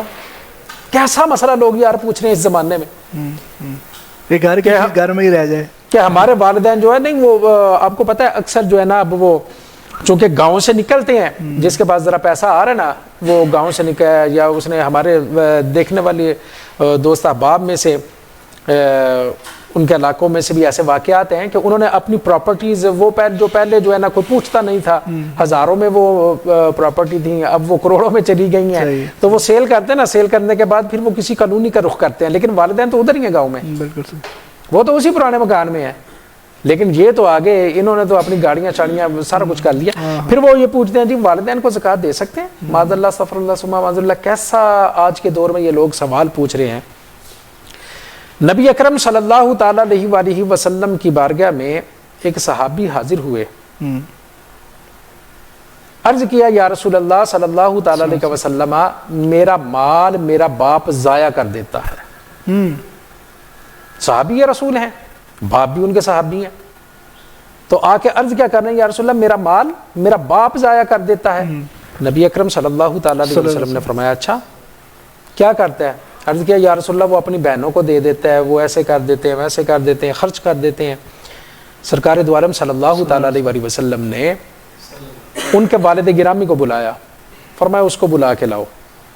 وہ حاضر ہوئے تو نبی اکرم صلی اللہ تعالیٰ علیہ وسلم نے ارشاد فرمایا کہ یہ تمہارا باپ تمہارا بیٹا تمہاری شکایت لے کے میرے پاس آیا ہے کہ میرا باپ میرا مال ضائع کر دیتا ہے.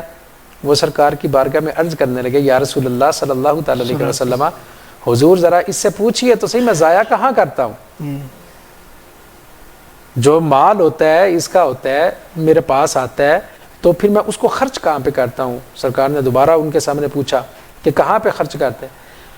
عرض کیا یا رسول اللہ یہ اپنی بہنوں کو دے دیتے ہیں، یہ غرباء میں تقسیم کر دیتے ہیں.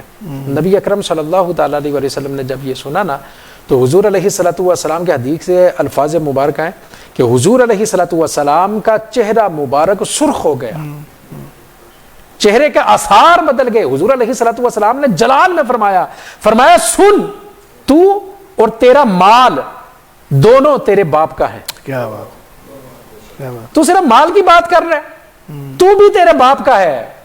وہ جیسے چاہے تیرے ساتھ سلوک کرے، اس کا حق ہے.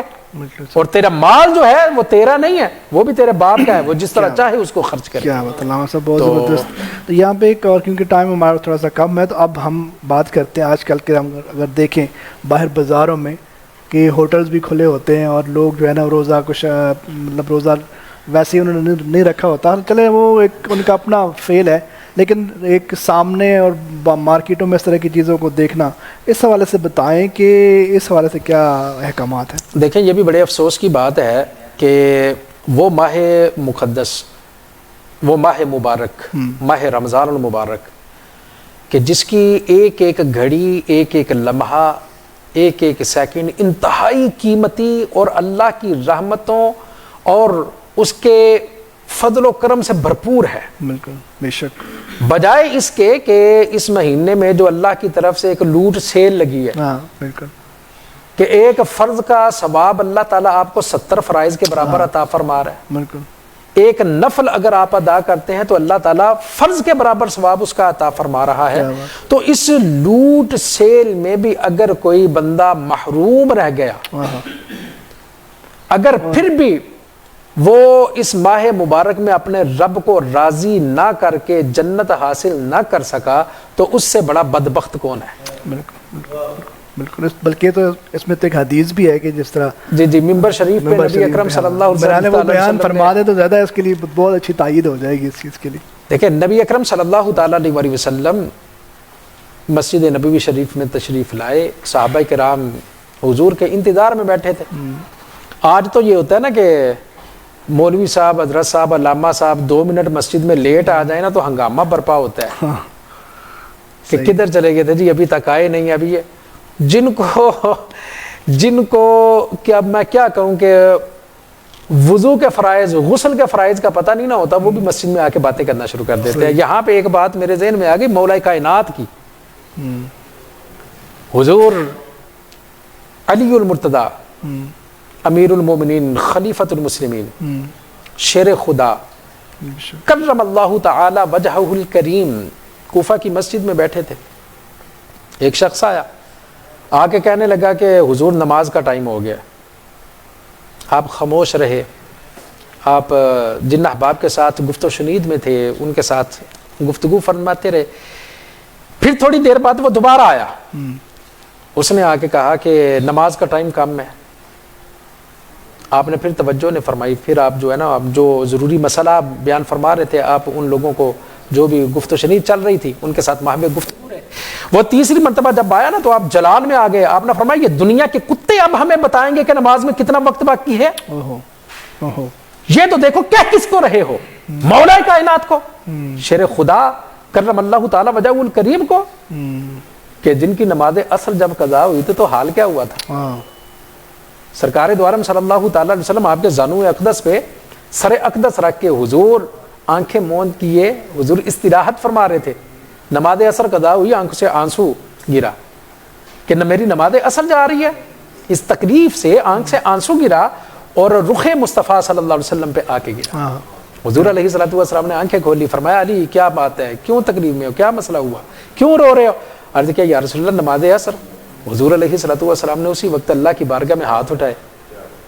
اور یہاں پہ بعض عشاق جو ہے نا وہ ایک جملہ کہا کرتے ہیں، وہ کہتے ہیں کہ سرکار دو عالم صلی اللہ علیہ وسلم نے فرمایا اے علی ادا پڑھنا چاہتا ہے یا قضا پڑھنا چاہتا ہے؟ کیا بات، کیا بات. تو آگے مولا کائنات نے عرض کیا، یہ ایک جو نا یہ حدیث کے الفاظ نہیں ہے، یہ ایک اہل محبت کا ذوق ہے کہ انہوں نے کہا کہ حضرت علی رضی اللہ تعالیٰ عنہ نے پھر یہ عرض کیا ہوگا کہ یا رسول اللہ صلی اللہ علیہ وسلم، حضور آپ کا سر میری گود میں ہو اور میری نماز جائے تو میں قضا پڑھوں؟ کیا بات ہے، میں تو ادا ہی پڑھوں گا. تو حضور علیہ الصلوۃ والسلام نے پھر اللہ کی بارگاہ میں کیا عرض کیا تھا کہ یا اللہ علی تیری اور تیرے رسول کی اطاعت میں تھا. کیا بات، کیا کہ اب اگر ہم اس پہ گفتگو کریں نا تو اس پہ بھی کافی جو ہے نا کہ تیری اللہ کی اطاعت وہاں پہ کیا تھی. حضور آرام فرما رہے ہیں اللہ کی اطاعت وہاں پہ کیا ہے. پتہ چلا کہ سرکار کی اطاعت ہی اللہ کی اطاعت ہے. من یطیع الرسول فقد اطاع اللہ، جس نے رسول کی اطاعت کی اس نے اللہ کی ہی اطاعت کی. تو وہ علی المرتضیٰ شیر خدا رضی اللہ تعالی عنہ جن کے لیے سورج کو نبی اکرم صلی اللہ علیہ وسلم نے دعا کی، اللہ نے واپس پلٹایا عصر کے مقام پہ اور آپ نے نماز کو ادا کیا. بہرحال تو لوگ جو ہے نا وہ یہ نہیں دیکھتے کہ ہم کس سے گفتگو کر رہے ہیں. بالکل صحیح. یہ عالم دین ہے اور یہ ہم سے زیادہ مسئلے کو جانتے ہیں. اگر کسی وجہ سے کوئی 2 منٹ کوئی عالم دین، ظاہر ہے وہ بھی انسان ہے، کسی کام سے گئے ہوئے ہیں، باہر گئے ہوئے ہیں، کوئی کہیں پہ کوئی رش میں پھنس گئے ہیں، 100 معاملات ہو سکتے ہیں. تو وہ ذرا لیٹ آئے ہیں تو پھر ان کے ساتھ ایسی گفتگو کر دینا. تو یہ بالکل مناسب نہیں ہوتا. بالکل صحیح. تو اس سے بھی اجتناب کرنا چاہیے. بالخصوص آج کل کے یہ جو ایام، یہ جو گھڑیاں، یہ جو وقت گزر رہا ہے، یہ انتہائی برکت و فضیلتوں کا حامل ہے.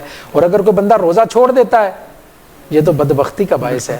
ٹھیک ہے، نبی اکرم صلی اللہ تعالیٰ علیہ وآلہ وسلم نے ممبر پہ پہلا قدم رکھا، دوسرا رکھا، تیسرا رکھا. جبریل امین نے حضور علیہ الصلوۃ والسلام کی بارگاہ میں عرض کیا. ہم اپنے ٹاپک کی طرف ہیں کہ یا رسول اللہ صلی اللہ علیہ وسلم، وہ شخص ناکام ہوا، خاسر و خائب ہوا، نقصان میں رہا، خسارے میں رہا کہ جس نے رمضان المبارک کے مہینے کو پایا اور اس کے روزے نہ رکھ کے اللہ کو راضی نہ کیا اور اس کی جنت کو نہ لے سکا، نہ پا سکا.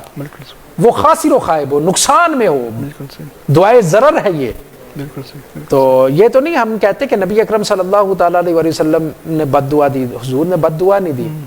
دعائے ضرر حضور علیہ الصلوۃ والسلام سے یہ منقول ہے، کیونکہ سرکار کو تو اللہ نے وما ارسلناک الا رحمۃ للعالمین سراپا رحمت بنا کے بھیجا. تو حضور تو بد دعا کسی کے لیے نہیں کر سکتے. بعض لوگ بد دعا یہاں پہ کہہ دیتے ہیں، اسے بد دعا نہیں کہیں گے، دعائے ضرر کہیں گے اس کو. ٹھیک ہے، نقصان کی دعا. تو حضور علیہ الصلوۃ والسلام نے آمین فرمایا.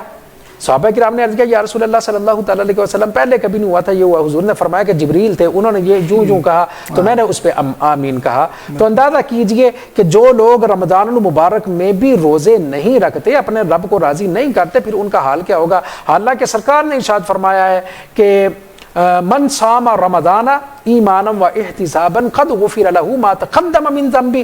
حضور علیہ الصلوۃ والسلام نے ارشاد فرمایا کہ جو شخص رمضان المبارک کے روزے ایمان اور احتساب کے ساتھ رکھتا ہے، اللہ تعالیٰ اس کے پچھلے سارے گناہوں کو معاف فرما دیتا ہے. ماشاءاللہ ماشاءاللہ ماشاءاللہ. بہت شکریہ محسن صاحب، آپ نے آج کے ٹاپک کو بڑی اچھی طریقے سے جو ہے نا وہ ڈیفائن کیا، اور میں سمجھتا ہوں کہ انشاءاللہ لوگوں کو اس سے کافی زیادہ فائدہ ہوگا اور کافی زیادہ کانسیپٹ کلیئر ہو گئے ہوں گے. ہمارے پاس ٹائم ابھی کم ہے، ہم چلتے ہیں اپنے مہمان محمد یاسر قادری صاحب کی طرف، اور ان سے ریکویسٹ ہے کہ کوئی اور کلام جو ہے وہ شامل کریں، پھر اپنے اختتام کی طرف بڑھتے ہیں.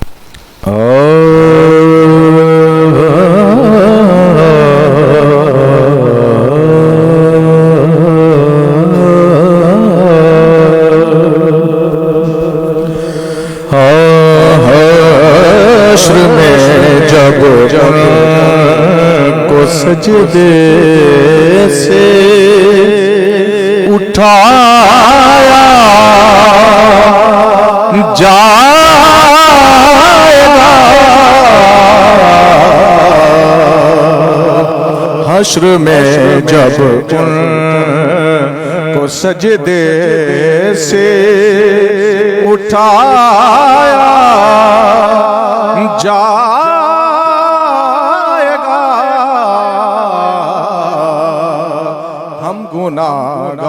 گناہگاروں کی بگڑی کو بنایا جائے گا، ہم گناہگاروں کی بگڑی. اور کچھ تو ان کی جنبشیں لب سے رہا ہو جائیں گے، کچھ تو ان کی جنبشیں لب سے رہا ہو جائیں گے، اور کچھ گناہگاروں کو کملی میں چھپایا جائے گا، کچھ گناہگاروں کو کملی میں چھپایا جائے گا، حشر میں جب ان کو سجدے. اور جب سواری سیدہ زہرا کی آئی حشر میں، جب سواری سیدہ زہرا کی آئی حشر میں، حکم دے کر سب کی نظروں کو جھکایا جائے گا، حکم دے کر سب کی نظروں کو جھکایا جائے گا، حشر میں جب کو سجدے، اور یوں کہا سرکار نے کہ میرے یار غار کو، یوں کہا سرکار نے کہ میرے یار غار کو، آٹھوں دروازوں سے جنت میں بلایا جائے گا، آٹھوں دروازوں سے جنت میں بلایا جائے گا، حشر میں جب کو سجدے، اور مقطع ہے حشر کی غایت ہے نازش، اور کیا اس کے سوا، حشر برپا کرنے کا مقصد کیا ہے؟ حنیف ناز صاحب رحمۃ اللہ تعالی علیہ لکھتے ہیں حشر کی غایت ہے نازش، اور کیا اس کے سوا، مرتبہ سرکار کا سب کو دکھایا جائے گا، مرتبہ سرکار کا سب کو دکھایا جائے گا، حشر میں جب کو سجدے سے اٹھایا جائے گا، ہم گناہگاروں کی بگڑی کو بنایا جائے گا۔ ماشاءاللہ سبحان اللہ، بہت ہی خوبصورت کلام۔ اور ابھی ہمارے پروگرام کا وقت ختم ہونے جا رہا ہے، اور آخر پہ آپ لوگوں کو ضرور بتاتے چلیں کہ جو ہماری نشریات ہے آپ لوگوں تک جو پہنچ رہی ہے، ہمارے اسپانسر ہیں، اس میں سی فریٹ ایڈوائزرز اور retro pizza wood interior, paradise seeker school system, Damini fashion, Khalid jewellers, Shafi jewellers, اور یہ تمام لوگ ہیں جن کی وجہ سے آرٹ ویو، اس کے علاوہ یہ ہمارے ساتھ یہ تمام لوگ ہمارے ساتھ اسپانسر رہے جس کی وجہ سے یہ نشریات آپ تک پہنچ رہی ہے۔ آخر پہ میں مفتی صاحب سے ریکویسٹ کروں گا کہ پروگرام کے آخر میں اپنے دعائے کلمات کے ساتھ اس پروگرام کا اینڈ کریں۔ اللہم صلی علی سیدنا و شفیعنا و مولانا محمد و علی آل سیدنا و شفیعنا و مولانا محمد و صحاب سیدنا و شفیعنا و مولانا محمد و بارک وسلم۔ اللہم ربنا آتنا فی الدنیا حسنة و فی الآخرة حسنة وقنا عذاب النار وقنا عذاب القبر وقنا عذاب الحشر وقنا حساب الميزان وربنا ظلمنا انفسنا وان لم تغفر لنا وترحمنا لنكونن من الخاسرین۔ مولا کریم ہماری حاضری کو اپنی بارگاہ میں شرف قبولیت عطا فرما۔ ہم نے تیرا ذکر کیا، تیرے محبوب کا ذکر کیا، تیرے محبوب کے محبوبوں کا ذکر کیا، مولا کریم سے ہمارے لیے ذریعہ نجات بنا۔ الہ العالمین نبی اکرم صلی اللہ تعالی علیہ وسلم کی